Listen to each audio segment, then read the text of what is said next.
우리가 드리는 이 예배는 사순절을 맞이하여서 첫날 제2수요일로서 예배를 드리는 시간입니다. 이번 40일간의 기도 시간에는 AI 시대 그리고 무과 시대의 위기를 맞이한 우리가 어떻게 주의 은혜와 사랑과 구원을 계속 선포하고 유지하며 우리가 살 것인가에 대한 주제로 함께 묵상하고 은혜를 받고 길을 열어가려고 하는 시간으로 삼고 있습니다. 먼저 제2수요일의 의미를 잠시 생각해 보면서 사순절 전체를 내다보면 좋겠습니다. 제2수요일이라고 하는 것은 인간의 유한함을 기억하는 날입니다. 인간의 유한함의 그 근본은 인간은 피조물이다, 인간은 창조주가 아니다라고 하는 것입니다. 이것을 정말 우리가 깨달아 알고 내 존재 전체의 그 구석구석이 다 이 몸이 피조물입니다, 라는 생각으로 살아가고 있는지 한번 돌이켜볼 필요가 있습니다. 나는 누구인가? 그 나는 누구인가라고 하는 것의 대답의 기본은 바로 인간은 피조물이라고 하는 것으로부터 시작하는 것입니다. 우리는 이것이 얼마나 깊은 사랑과 진리인가 하는 것을 잘 경험하지 못합니다. 우리의 일상이라고 하는 것은 먹고 입고 자고 또 배설하는 그 과정에서 이 사람 저 사람 만나면서 오가는 감정에 휘둘려서 살아가고 있는 그것이 나인 것처럼 착각하고 그냥 휩쓸려서 세월을 보내고 감정을 소모하고 있는 것은 아닌가. 더더욱이 바쁜 일 때문에 시간에 쫓겨서 살아가는 그것이 우리의 인생이다 이렇게 생각하고 있는 것은 아닐까 합니다. 뿐만 아니라 물질에 취하고 쾌락에 취해서 그것을 소비하고 살아가는 그것이 곧 나인 것처럼 돼버린 객체화된 이런 존재로 현대인들은 살아가고 있습니다.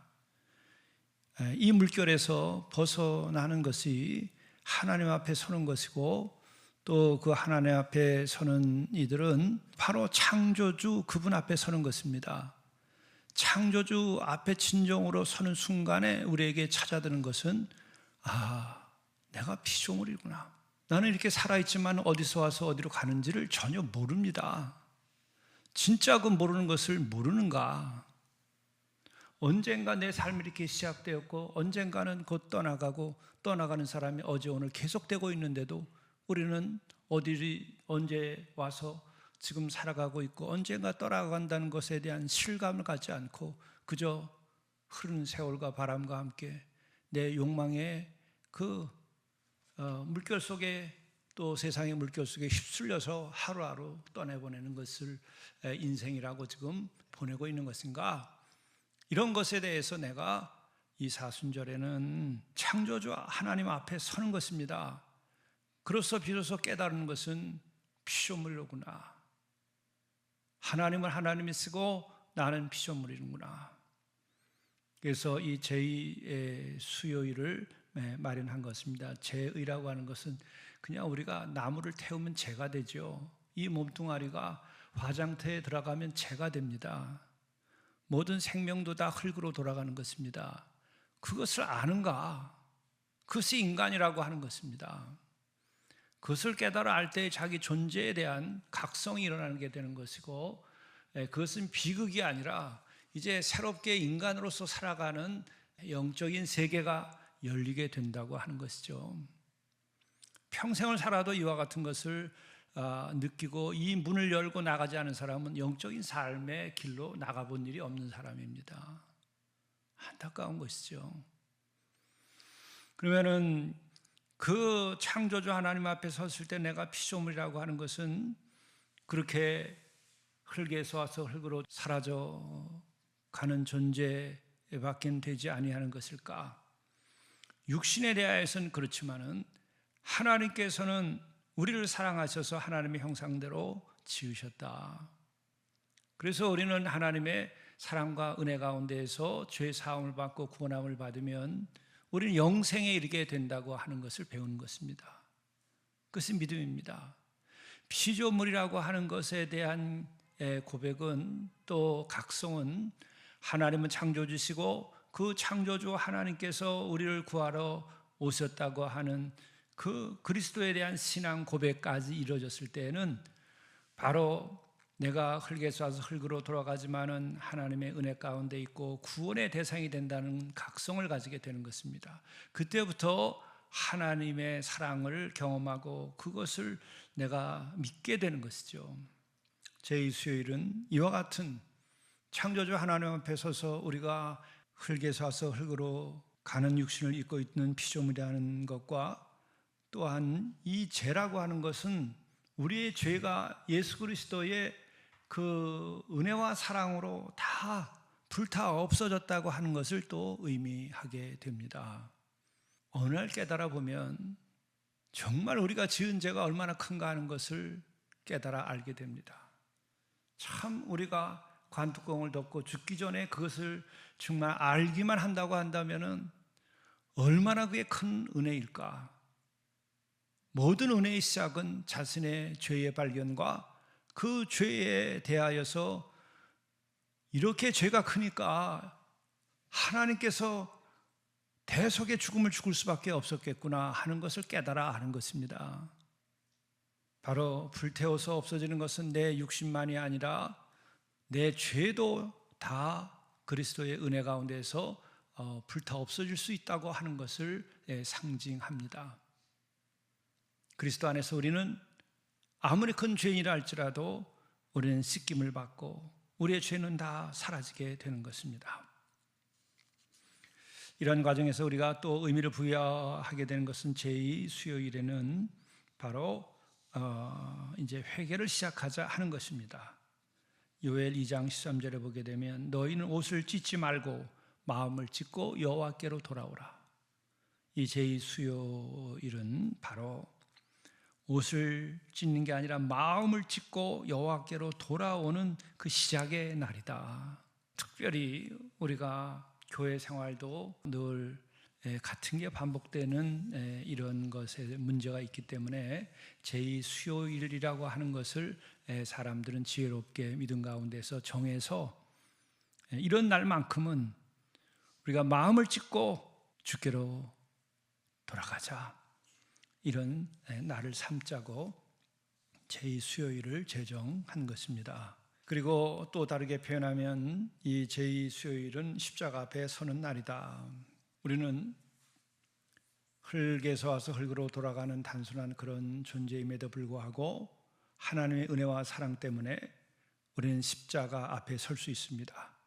그 십자가는 나를 살리기 위하여 죽은 그리스도의 사랑이 새겨져 있는 것이죠.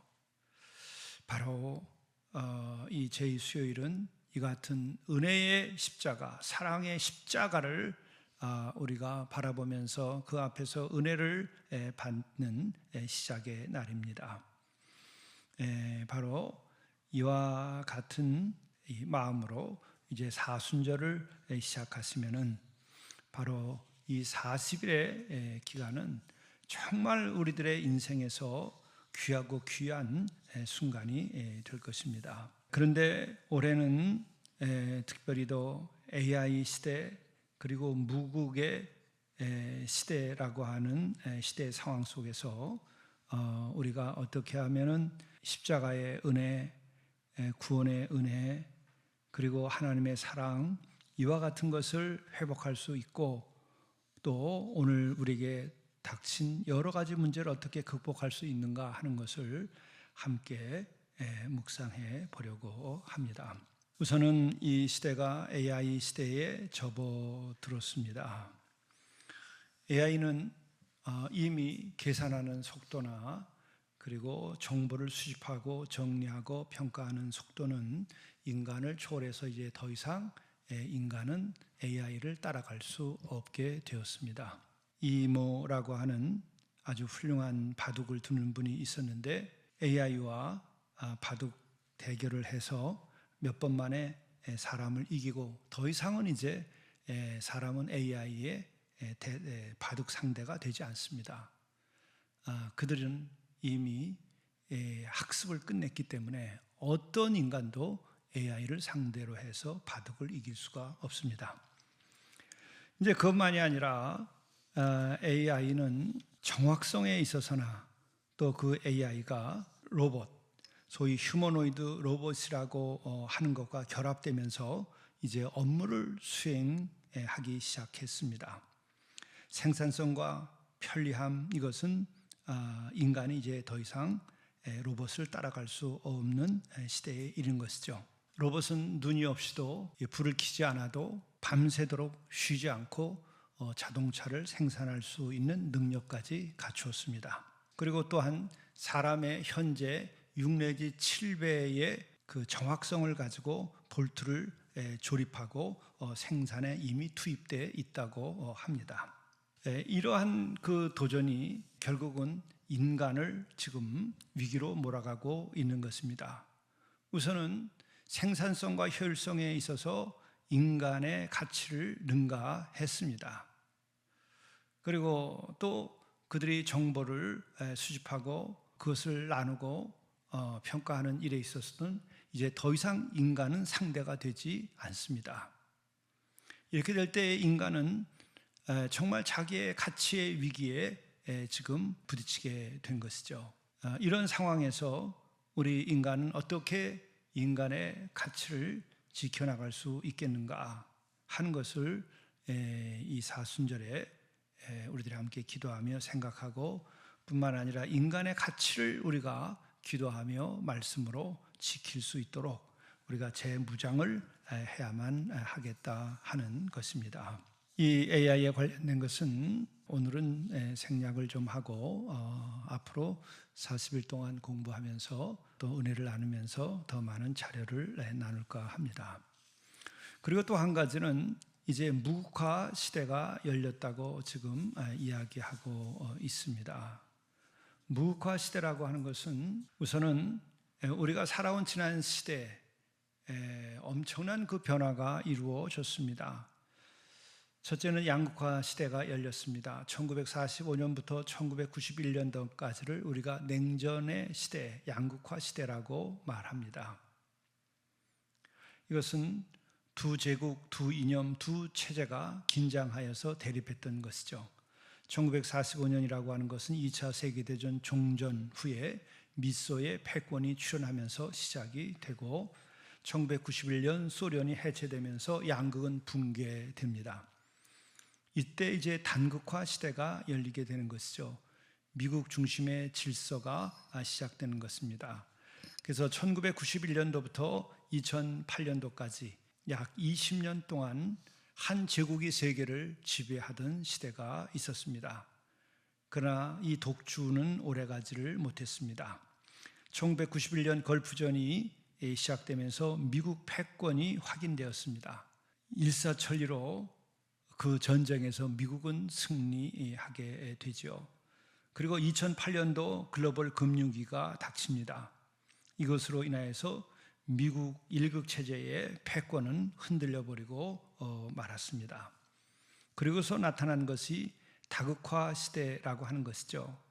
이건 힘이 분산되는데 2008년 글로벌 금융위기 이후에 2019년까지 이 기간이라고 대체로 봅니다.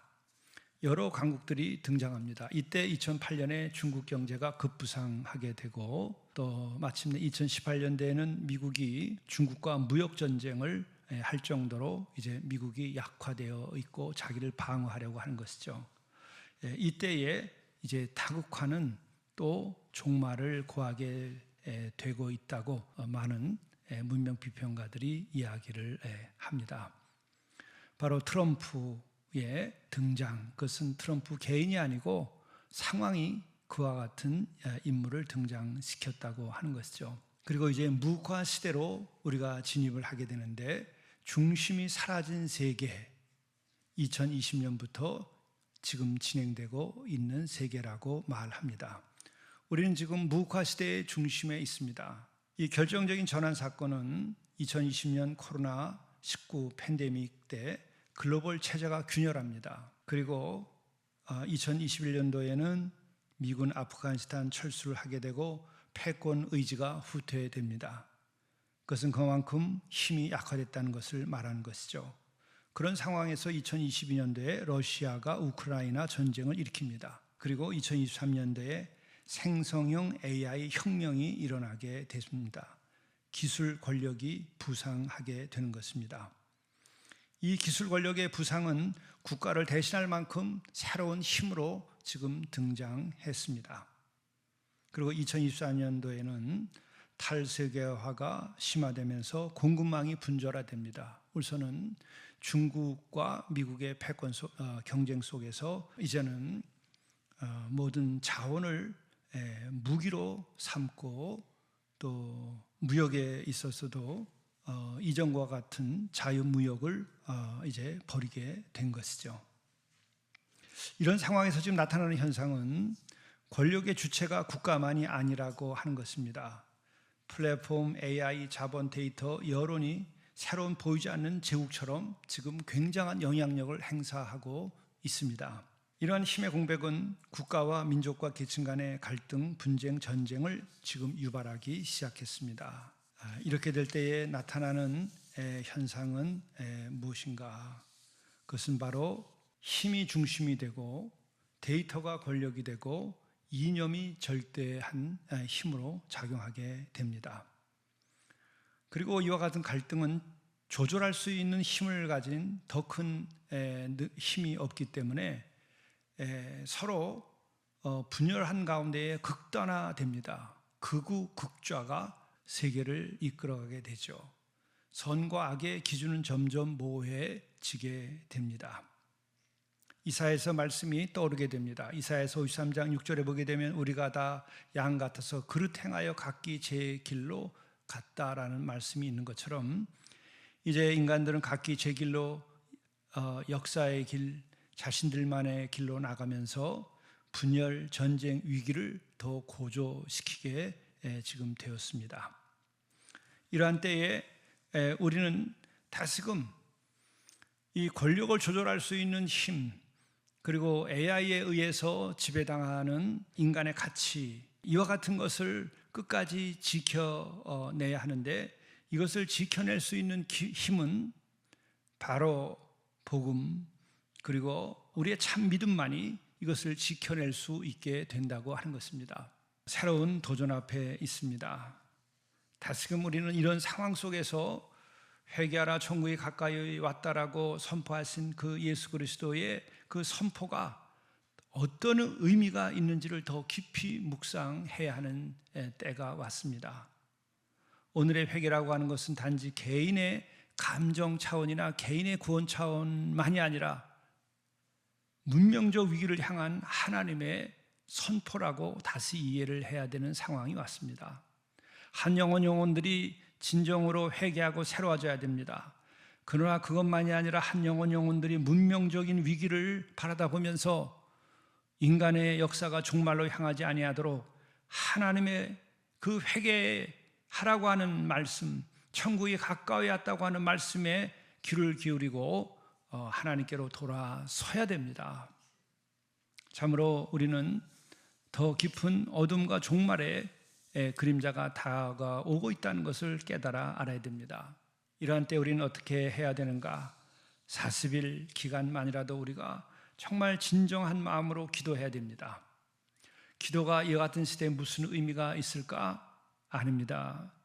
예수님께서 보여주신 길을 찾아가야 되는데 예수님께서 한적한 곳에서 기도하셨다고 할 때에 그때 상황이 어떤 것이었습니까? 우리 생각하면 한적한 곳을 찾을 때가 아니었습니다. 누가복음 5장을 보게 되면은 나병 환자를 고치신 후에 소문이 퍼져서 수많은 사람들이 몰려왔고 그때에 종교 지도자들의 도전도 굉장히 거세졌습니다. 이러한 때에 누가복음은 예수께서 물러가서 한적한 곳에서 기도하셨다고 이렇게 한 줄로 기록하고 있습니다. 바로 이러한 위기가 또 갈등이 상황이 소용돌이 치는 그런 때에 우리가 일단 해야 될 것은 무엇인가? 예수님처럼 더 깊은 침묵으로, 더 깊은 기도로, 더 깊은 하나님과의 관계를 우리가 유지해야 한다고 하는 것입니다. 갈발트라고 하는 20세기의 위대한 가장 뛰어난 정통의 신학자가 말을 했던 일이 있습니다. 예수님의 사역의 그 비밀, 그것은 무엇일까? 그가 가지고 있는 어떤 능력이 아니라 하나님 아버지와의 친밀함이었다고 말합니다. 오늘 이 시대에 우리가 겪는 어려움, 개인의 어려움이나 고통뿐만 아니라 이 시대에 이런 소용돌이치는 위기 앞에서 우리가 해야 될 일은 뭘까? 능력도 필요하고 지혜도 필요하고 연대도 필요하고 정보도 필요하고 많은 것이 필요하겠지만 그것에 앞서서 필요한 것은 만물을 지으시고 창조하신 하나님 아버지, 만물의 심판자요 구원자가 되시는 그 삼위 하나님과의 깊은 친밀함이라고 하는 것입니다. 이것이 우리의 영혼의 깊은 곳에 자리해야만 우리가 이 시대를 이겨나가고 또한 우리들이 진정한 평화를 이루고 또 하나님의 형상대로 지음받은 인간의 가치를 유지하면서 우리가 진정으로 사람답게 사는 세상, 하늘아버지께서 우리에게 주신 그 사랑을 우리가 누리면서 살아갈 수 있게 될 것이라는 것입니다. 하나님께서는 예수님을 들어서 공생애를 시작할 때에 예수님을 광야로 부르셔서 광야에서 기도하게 하시고 또 시험도 이기게 하셨습니다. 이제 사순절 40일 동안 우리는 예수님처럼 하늘아버지의 부르심을 받아서 우리 모두가 다 AI의 시대, 무과의 시대, 이 위기를 극복하기 위하여서 영적 광야의 훈련을 우리가 받게 되었다 생각하고 사순절의 새벽 기간을 우리가 예수님처럼 물러가서 한적한 곳에서 하나님과 깊은 친밀함 속에 기도하신 같이 또 광야의 부름을 받아서 거기서 기도하셨던 것 같이 우리가 기도해야 합니다. 그렇게 기도한다고 한다면은 바로 우리는 오늘 이 시대에 우리에게 닥친 그 위기를 극복할 수 있는 길이 또다시 열릴 수 있으리라고 저는 분명히 믿습니다. 오늘 우리는 AI 시대, 무국화 시대의 위기 속에 서 있습니다. 그러나 이것은 우리가 믿음 가운데에서 바라다 볼 때에는 절망 위에 서 있는 것이 아니라 우리가 그동안 살아온 것을 회개하고 새롭게 되도록 요청하는 요청 위에 있다고 하는 것입니다. 우리는 주님 앞에 서게 될 때에 주님은 나는 너를 사랑한다, 영원히 너를 사랑한다고 하는 음성을 들을 수가 있습니다. 그 같은 사랑을 우리가 들을 때에 우리는 그것이 이 시대의 혼돈과 폭력과 그리고 인간의 가치를 위협하는 모든 것을 이길 수 있는 힘이 될 것으로 믿습니다. 기도하시겠습니다. 주님, 우리를 향한 그 십자가의 사랑을 다시 한번 묵상하고 또 죄사함 받았던 그 은혜를 다시 생각하며 감사와 영광을 드리며 간구합니다. 우리가 지금까지 겪어보지 못한 우리들의 기술에 의하여서 AI 시대가 열렸습니다. 또 무국화의 시대가 역사를 위기 속으로 몰아가고 분쟁과 전쟁 속으로 몰아가고 무규범하고 선과 악이 분명치 않은 시대를 열어가고 있습니다. 주님, 우리를 인도하여 주옵소서. 특별히 40일 새벽 기도에 우리를 광야로 예수님을 인도하신 것처럼 우리를 인도해 주셔서 이 40일 기간 동안에 우리들이 정말 하나님의 부르심을 듣게 해주시고 우리를 향한 하나님의 사랑을 우리가 참으로 경험할 수 있게 도와주셔서 이 AI 시대의 위기와 무국화 시대의 이 혼돈과 폭력 속에서도 우리가 사랑의 십자가를 지고 사랑을 실천할 수 있도록 인도해 주옵소서. 이로 인하여서 인간의 한계를 우리가 깨달았고 주님 앞에 무릎을 꿇고 모든 인류가 다 폭력에 의지하지 아니하고 악한 것에 의지하지 아니하고 단순한 지식과 정보와 기술에만 의지하지 않고 사랑에 의지하여 살아갈 수 있도록 주님 인도하여 주옵소서.